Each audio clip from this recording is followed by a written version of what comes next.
ዶንኪቲዩብ ምን አይነት አደጋ ውስጥ እንዳለ ዛሬ ምሽት 3 ሰዓት እነግራችኋለሁ።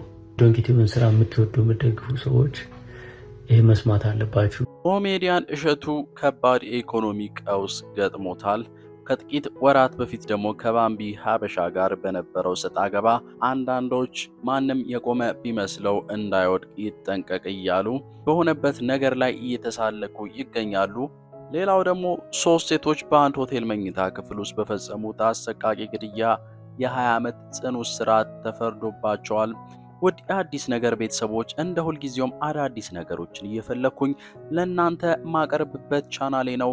ሰብስክራይብ በማድረግ ቤተሰብ እንሁን እያልኩ ወደ ጉዳዮቹ ልለፍ። በቅድሚያ ተወዳጁ ኮሜዲያን እሸቱ መለሰ በአሁኑ ወቅት በሕይወቱና በሚዲያ ታሪኩ እጅግ ከባዱና አስጨናቂው ምዕራፍ ላይ መድረሱን በይፋ ተናግሯል። አሁን ይህንን ሳወራ ፈገግ ለማለት በሞክርም ውስጤ ግን በታላቅ ጭንቀት ውስጥ ነው ያለው ሲል እሸቱ መለሰ ተናግሯል።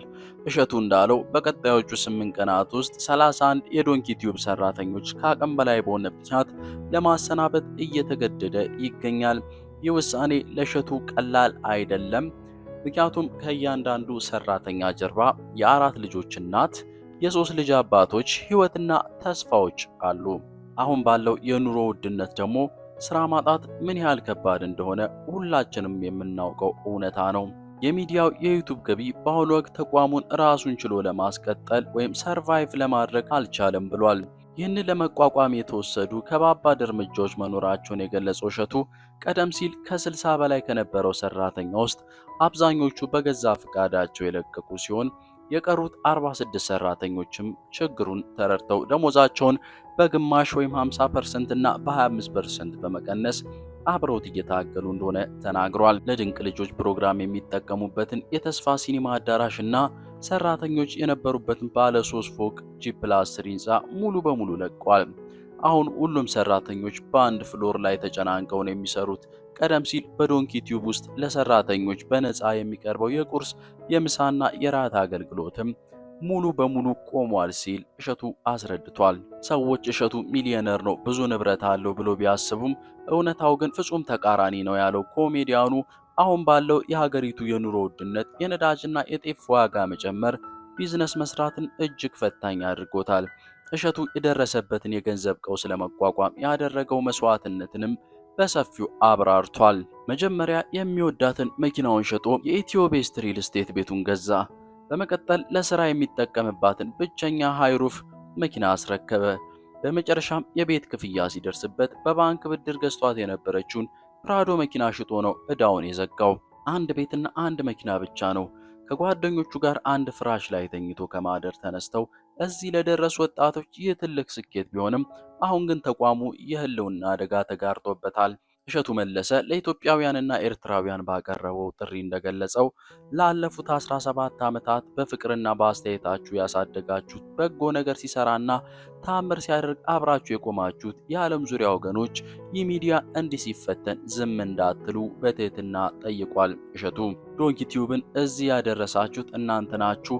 ዛሬም የመጨረሻው ጥያቄ አንድ ነው፣ በዚህ አስቸጋሪ ሰዓት ከጎናችን አላችሁ ሲል በተሰበረ ልብ ተማጽኖ አቅርቧል። ይህንን ተከትሎ ደግሞ ከጥቂት ወራት በፊት ከባምቢ ጋር በነበረው ሰጣ ገባ ምክንያት አንዳንዶች በተፈጠረው ነገር ተደስተው የማያንጽ አስተያየቶችን በማህበራዊ ሚዲያ ላይ ሲሰጡ ተመልክቷል። ይህም ማንም የቆመ ቢመስለው እንዳይወድቅ ይጠንቀቅ፣ ለሁሉም ጊዜ አለ እያሉ በደረሰበት ነገር ላይ አፌዘዋል። ውድ ቤተሰቦች የእናንተስ አስተያየት እዚህ ላይ ምንድነው የሚሆነው? አስተያየታችሁን በኮሜንት ሴክሽን ላይ አስፍሩልኝ እያልኩኝ ወደ ሁለተኛው መረጃ ሳልፍ 3 ሴቶች በአንድ ሆቴል መኝታ ክፍል ውስጥ በፈጸሙት አሰቃቂ ግድያ የ20 ዓመት ጽኑ እስራት ተፈረደባቸው።